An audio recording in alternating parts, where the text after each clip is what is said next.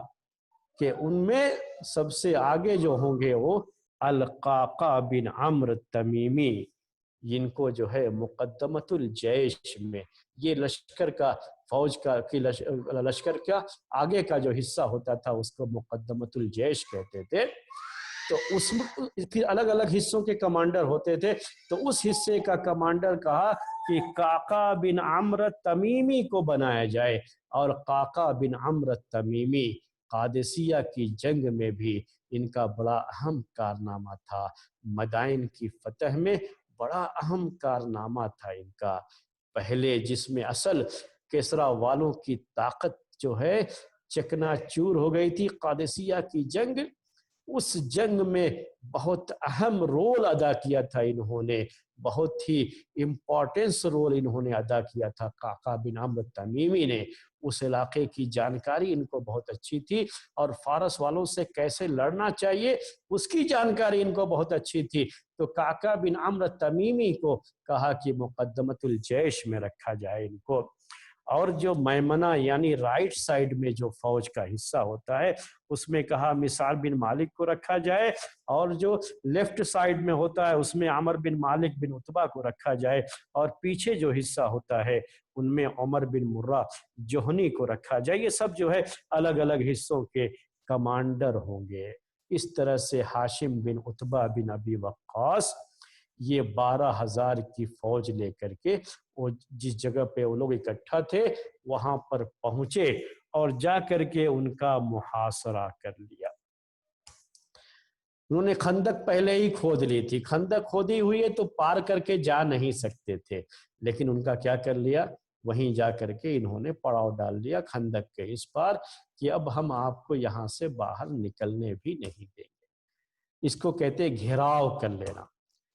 تو ان کا گھیراؤ کر لیا، ان کا محاصرہ کر لیا اسلامی فوج نے جا کر کے۔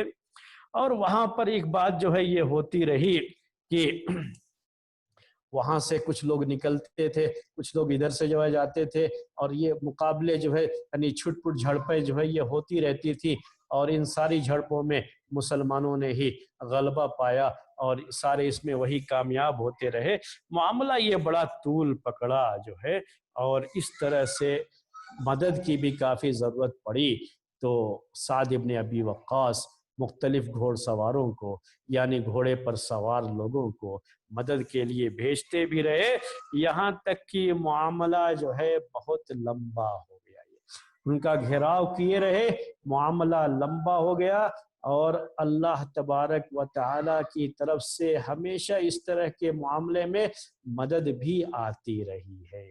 ہمیشہ جو ہے میں اس پہلو پر خاص طریقے سے بہت زور دیتا ہوں، آپ اس کو ہمیشہ نوٹ رکھیے جب بھی اسی میں ایمان تازہ ہوتا ہے۔ خندق کی لڑائی جو اللہ کے رسول صلی اللہ علیہ وسلم کے زمانے میں ہوئی، ہجرت کے 5ویں سال جو معاملہ ہوا تھا، جب جو ہے مکے سے آ کر کے اور ہر طرف سے آ کر کے دشمن نے مدینے کو گھیر لیا تھا، اس وقت جو پریشانی تھی اور خندق کھودی گئی تھی،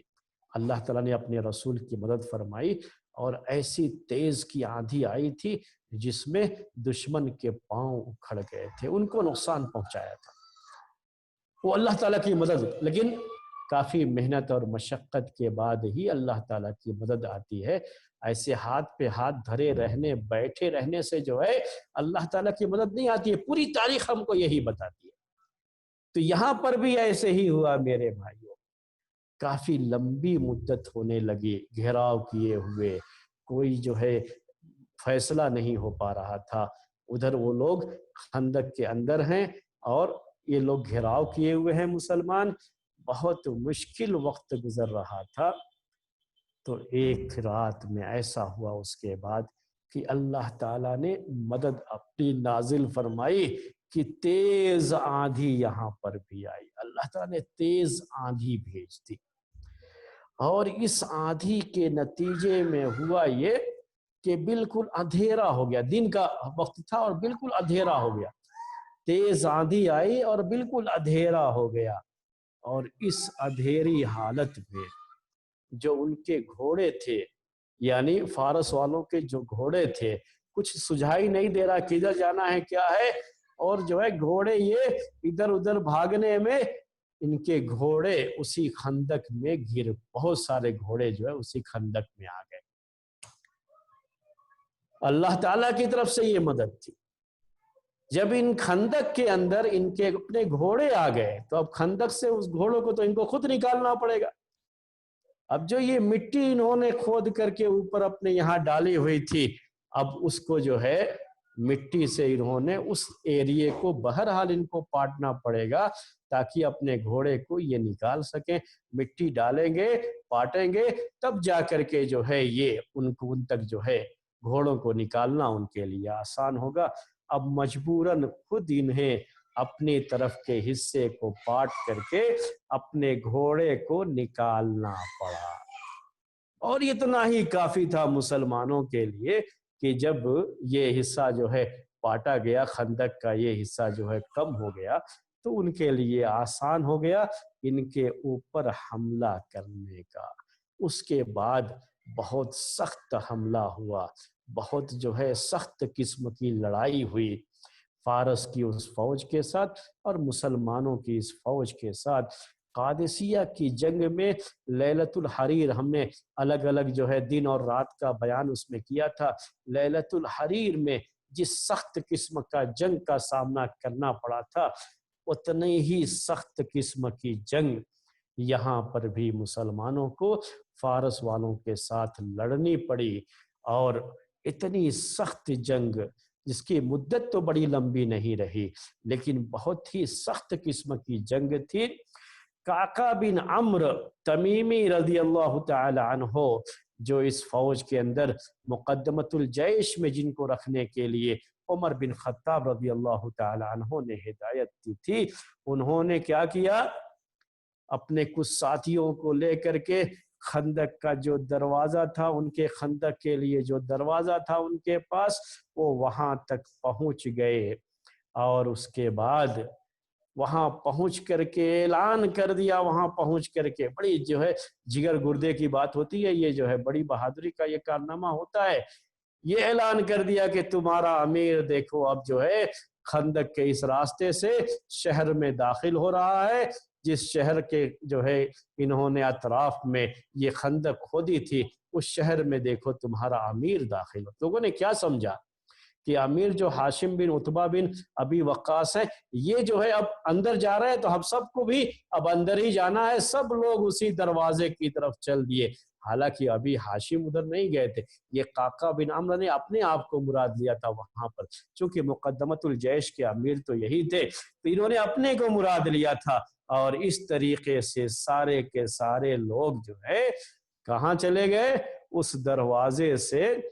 داخل ہو گئے، اور داخل جب لوگ ہونے لگے تب ان کو لگا کہ یہ تو قعقاع بن عمرو ہے، انہوں نے ہاشم کو سمجھ کر کے جو ہے وہ سب کی سب لوگ آئے تھے۔ بہرحال جو بھی ہوا معاملہ،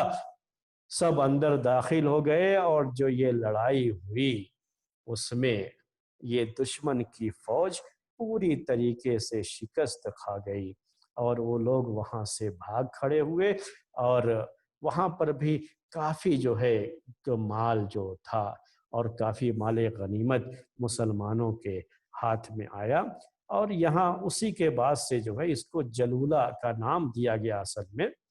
کہ جو ہے اس جنگ کے اندر ہوا یہ تھا کہ اس جنگ نے اتنی جو ہے وہاں پر جو مشرکین جو ہے مشرکوں کی جو فوج تھی، اتنے لوگ مارے گئے تھے کہ اس کے بعد سے مسلمانوں کے لیے آگے کا مرحلہ بہت ہی واضح کلیئر ہو گیا تھا، بہت ہی کھلا ہوا ہو گیا تھا، اسی لیے اس کو جلولہ بعد میں جو ہے کہا گیا، اور اسی لحاظ سے اس جنگ کا نام بھی جنگ جلولہ جو ہے پڑ گیا۔ اس طریقے سے اس میں بھی مسلمانوں کی فتح ہوئی۔ اب جتنا بھی یہاں پر مال غنیمت ملا، سعد ابن ابی وقاص رضی اللہ تعالی عنہ نے زیاد ابن ابی کو، جو کہ زیاد ابن ابی یہ بھی ایک بڑے مشہور جو ہے فوجی کمانڈر گزرے ہوئے ہیں، بڑے مشہور جو ہے یہ بھی گورنر اور جو حکومت چلانے کے بڑے ماہر آدمیوں میں سے ایک یہ بھی تھے زیاد ابن ابی۔ تو پورا جو مالی حساب تھا وہاں کا پورا حساب دے کر کے سعد ابن ابی وقاص نے امیر المؤمنین کے پاس بھیجا، اور یہ جو ہے زیاد ابن ابی کے ہاتھ سے بھیجا تھا، یہ سعد ابن ابی وقاص سے، زیاد ابن ابی لکھنا جانتے تھے، حساب و کتاب کرنا جانتے تھے، تو انہی کے ہاتھ سے جو ہے وہ پورا بھیجا، اور جا کر کے لوگوں کے سامنے جو ہے یہ حساب کتاب وہاں پر عمر کے سامنے وہ پیش کر دیں گے۔ یہ ہمارے لیے نصیحت کی کیا بات ہے۔ دیکھیے اس زمانے میں صحابہ کرام تھے، یہ سعد ابن ابی وقاص کون ہے؟ یہ 10 مشہور صحابہ جن کو جنت کی بشارت ایک وقت میں اللہ کے رسول صلی اللہ علیہ وسلم نے دی تھی، یہ ہے سعد ابن ابی وقاص، لیکن ایک ایک پیسے کا حساب بھیج رہے ہیں امیر المومنین کے پاس۔ یہ نہیں کہا کہ امیر المومنین سے کہ آپ کون ہوتے ہیں ہم سے حساب لینے والے۔ آج مختلف جو ہے چھوٹے چھوٹے یہ جو اسلام کے نام پر سینٹر بنائے ہوئے لوگ ہیں، وہ کہتے ہیں آپ کون ہوتے ہیں ہم سے حساب لینے والے۔ کوئی حساب نہیں پیش کرتا، اور کسی کے پاس کوئی دقیق قسم کا حساب نہیں ہوتا۔ لیکن دیکھیے یہ صحابہ کرام کا یہ معاملہ، جب عمر بن خطاب رضی اللہ تعالیٰ عنہ کے پاس یہ پورا حساب لے کر کے پہنچے زیاد ابن ابی، اور ان کو پورا حساب سمجھایا، تو عمر رضی اللہ تعالیٰ عنہ نے ان سے کیا کہا پتہ ہے آپ کو؟ کیا کہا کہ کیا یہ پورا حساب کتاب پورے لوگوں کے سامنے پیش کر دو؟ صرف میرے سامنے نہیں، کیا تم یہ پورے لوگوں کے سامنے پیش کر دو گے؟ جب یہ بات کہی تو زیاد ابن ابی نے کہا کہ آپ کے سامنے، یعنی آپ کی جو شخصیت ہے، آپ کی جو ہیبت ہے،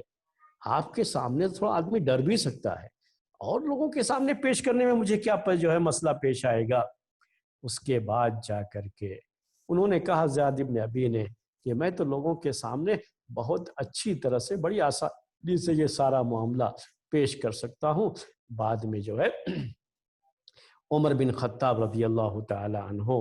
سے جو ہے اجازت کے بعد پوری جو اس کے حساب کتاب تھا زیاد ابن ابی نے لوگوں کے سامنے پیش کر دیا۔ اس کے بعد پوری جو کہانی تھی وہاں کی، وہ پوری کہانی بھی پیش کر دی، بڑے اچھے انداز سے پیش کیا، بڑے اچھے انداز سے پیش کیا، یہاں تک کہ عمر بن خطاب رضی اللہ تعالیٰ عنہ نے کہا کہ ھذا الخطیب المسقا، کہ یہ بڑے شعلہ بیان مقرر ہیں، آج کے زبان میں کہنا ہو ھذا خطیب مسقا۔ یہ جلولہ کا جو مال غنیمت پہنچا مدینے، مال غنیمت کا پورا حصہ نہیں بھیجا جاتا تھا، کیونکہ اس کے 4 حصے تو وہ جو مجاہدین ہوتے ہیں ان میں تقسیم ہوتے ہیں، ایک حصہ صرف جو ہے بیت المال کو بھیجا جاتا ہے۔ تو جو حصہ بھیجا گیا تھا مدینے، اس حصے کی بات چل رہی ہے یہ کہ عمر رضی اللہ تعالی عنہ نے کیا کہا، اس کے بعد جو ہے کیا کیا، اس کے بعد جب جو ہے یہ 5واں حصہ پہنچا ہے مدینہ، تو عمر بن خطاب رضی اللہ تعالی عنہ نے دیکھ کر کے کہا کہ یہ مال غنیمت، کسی گھر کی چھت اس مال غنیمت کو چھپا نہیں پائے گی، یہاں تک کہ میں اسے لوگوں کے سامنے تقسیم کر دوں۔ یعنی یہ مال غنیمت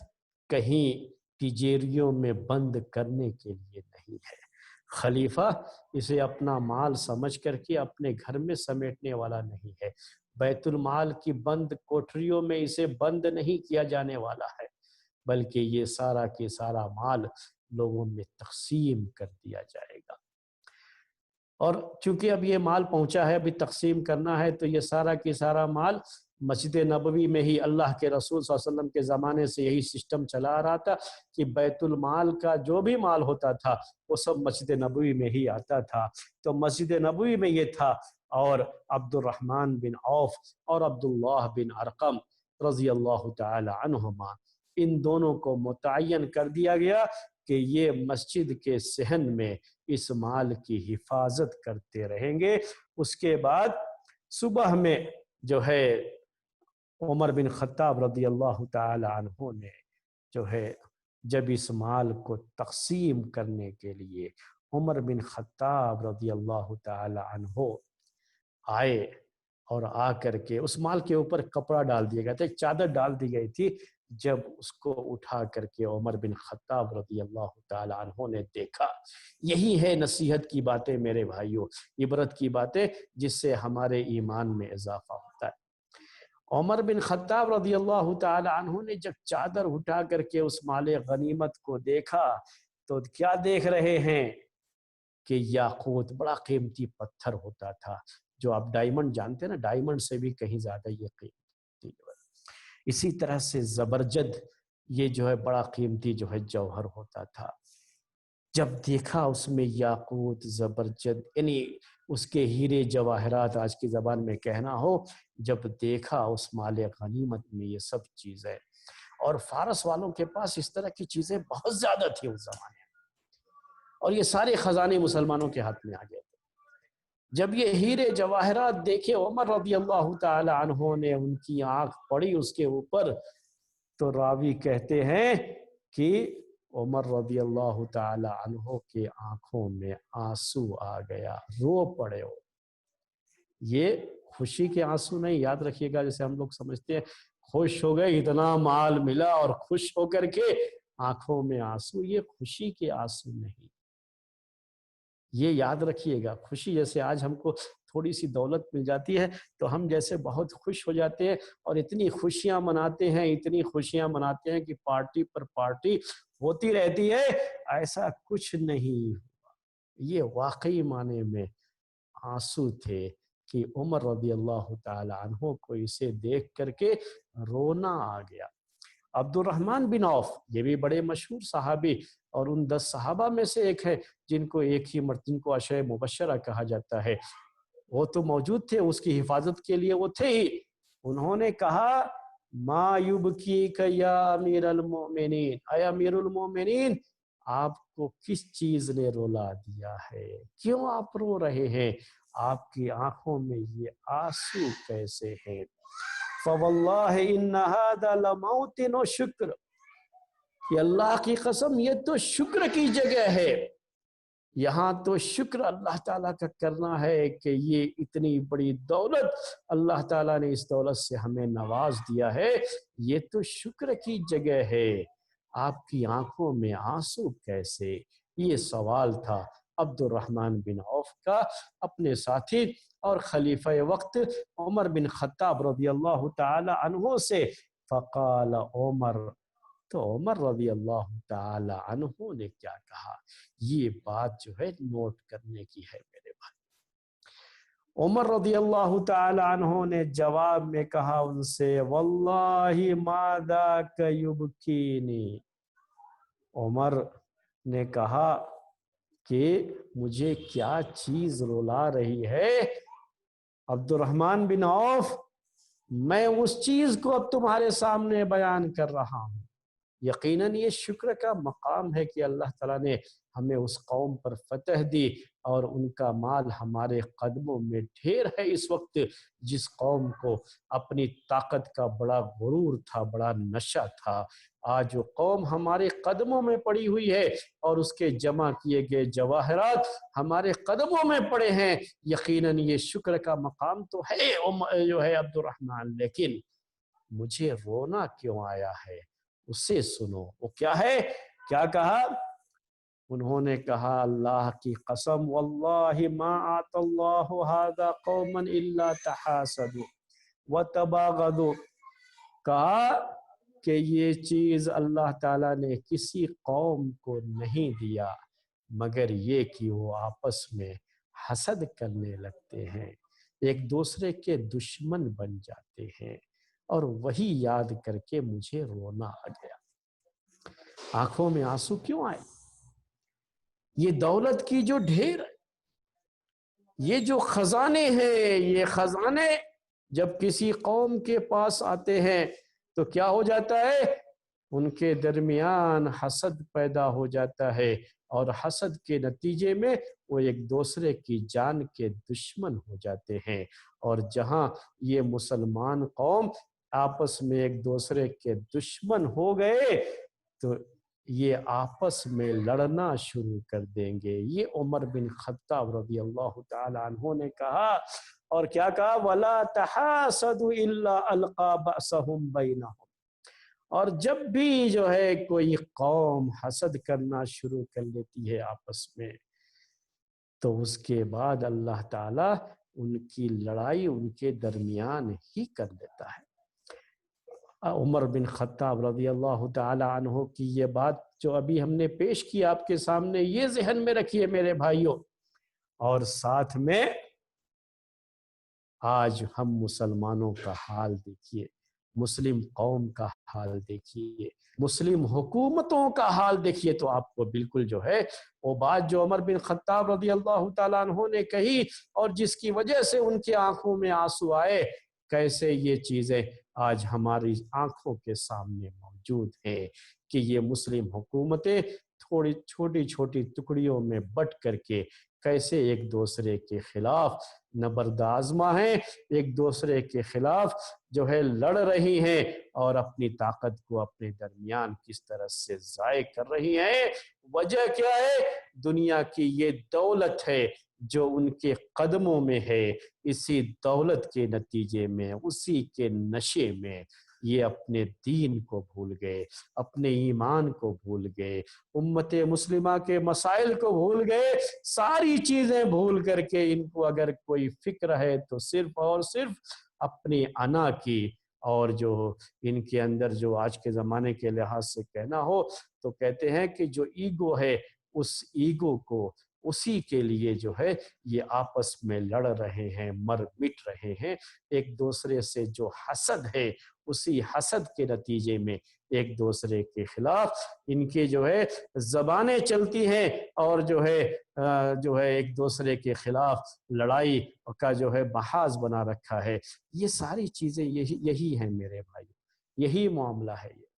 اور اس کی طرف تو اشارہ اللہ کے رسول صلی اللہ علیہ وسلم نے بھی کر دیا تھا میرے بھائی۔ ہمیشہ یاد رکھیے عمر بن خطاب رضی اللہ تعالی عنہ بہت ساری باتیں جو کہتے تھے وہ جو ہے ایسی باتیں ہوتی تھیں جیسے اللہ تعالیٰ کی طرف سے ان کو الہام کیا گیا ہے۔ یہ ان کے بارے میں چیزیں بہت تھیں، اس طرح کی باتیں جو ان کی زبان سے نکلتی تھیں۔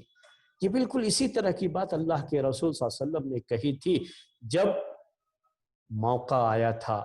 ایک مرتبہ جو ہے مال اللہ کے رسول صلی اللہ علیہ وسلم کے پاس آیا، صحابہ کرام بہت پریشانی کے دور سے گزر رہے تھے، مدینے کی بات یہ، آپ کے پاس کچھ مال آیا اور صحابہ کرام بہت پریشان تھے، غریب اور مسکین زیادہ لوگ تھے، تو ان کو یہی خواہش تھی وہ لوگ آئے کہ اب یہ مال ان کو تقسیم کر کے ملے گا۔ ان کو دیکھ کر کے اللہ کے رسول صلی اللہ علیہ وسلم نے اب یہ مال تقسیم کرنا تھا تو اس موقع پر یہی بات کہی تھی۔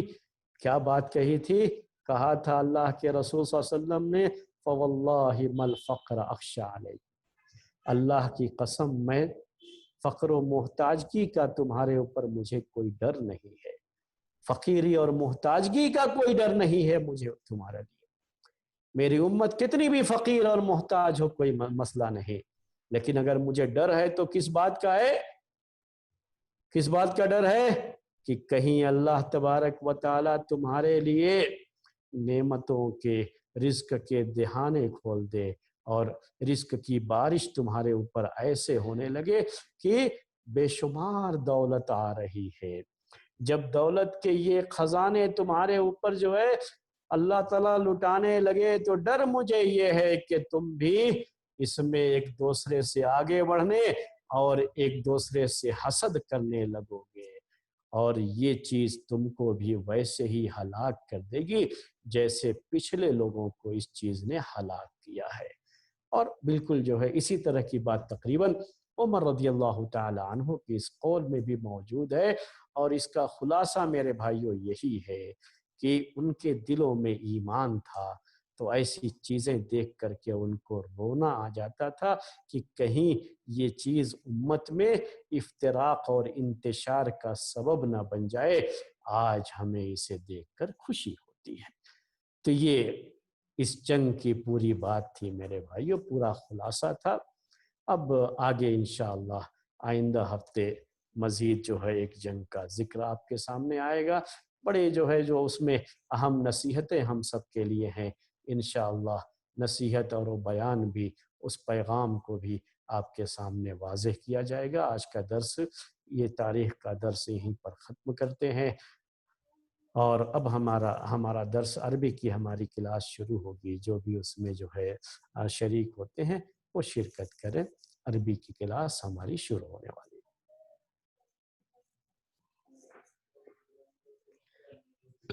کامران، تمہیں عقل نہیں ہے؟